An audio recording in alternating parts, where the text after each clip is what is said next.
Family harmony collapsed in a single moment the day her husband came home wearing the proud face of a hero. His younger sister had been left alone with 2 children, and he decided to take responsibility. "My dear, my sister got divorced," he announced dramatically. "That jerk abandoned her with 2 kids. I've already rented an apartment for her and gave my entire salary to help her settle in." He clearly expected gratitude, but his wife's reaction was not what he imagined. Hello, dear listeners. Welcome to my channel. Today I present to you a new emotional story. Enjoy listening. When Tamara met Dmitry, she believed she had found the one. Reliable. A factory engineer with a steady job. He spoke warmly about family and with special tenderness about his younger sister. Mila grew up without a father, and Dmitry took on the role of the older brother who always solves everything. At the time, Tamara found it touching. They had a modest wedding, rented a small 2-room apartment on the edge of the city, and furnished it little by little.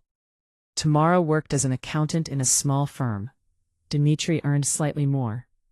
They didn't live richly, but they lived steadily. They were saving for a mortgage. Tamara kept a special notebook where she carefully wrote down every saved amount. The numbers grew slowly but surely. Mila appeared in their lives regularly. Money for birthdays. Money for school supplies. Money until payday. Dmitry never refused. At first, Tamara stayed silent. It wasn't her business how he spent his money. When Mila called for the 3rd time in 1 month, Tamara finally said carefully, "Dima, maybe it's enough. Her husband works too." "You don't understand," Dmitry cut her off. "It's hard for them." Tamara asked, "And what about us? When we have children, we'll need money too. When that happens, we'll talk." Tamara fell silent. In the notebook, the number froze at 230,000. They were still far from their goal. A year later, Tamara got pregnant. She was happy and scared. Maternity payments were tiny. They would have to tighten their belts. Dmitry reacted calmly, as if she had told him she bought a new kettle. Mila, however, cried with happiness, and immediately asked for money for her son's medicine. That evening, Dmitry handed Tamara a pharmacy receipt. "I bought everything the doctor prescribed." "And where do I get vitamins for myself?"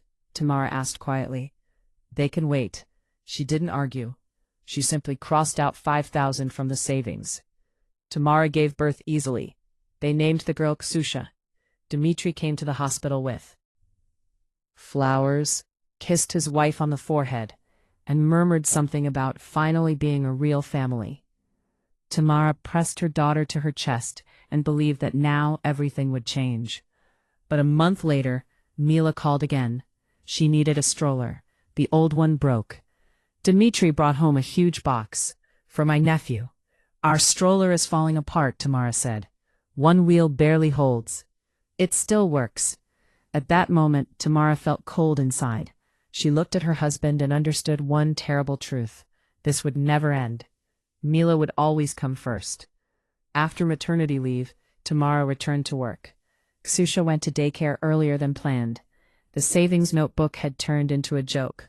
Only 180,000 remained. Every month, Dmitry sent money to Mila. "For kindergarten. For difficult times. They'll pay it back," he repeated. They never did. One evening, Tamara checked their bank account and froze. Instead of 180,000, there were only 90,000. "Where is the money?" she asked. "Mila needed it urgently," Dmitry replied calmly. "They almost had their electricity cut off." "Why didn't you ask me?" "If I asked, you wouldn't allow it." Tamara sat in the kitchen and cried silently. That night, she crossed out all the numbers in the notebook. The apartment dream was over. Months passed in cold silence. Then it happened. Mila divorced. Her husband left her with 2 children and stopped paying support. Dmitry was furious. He promised Mila he would fix everything.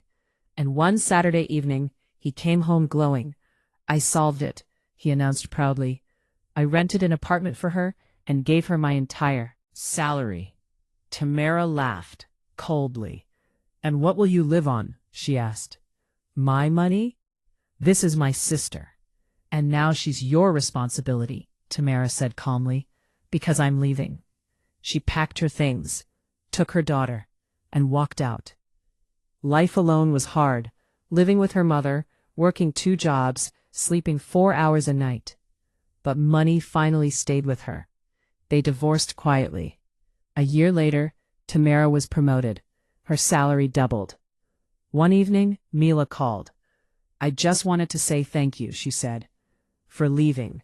You were right." Tamara hung up and realized something simple. Even Mila understood, but Dmitri never did. Later, Tamara met Andrei, reliable. He treated her daughter like his own.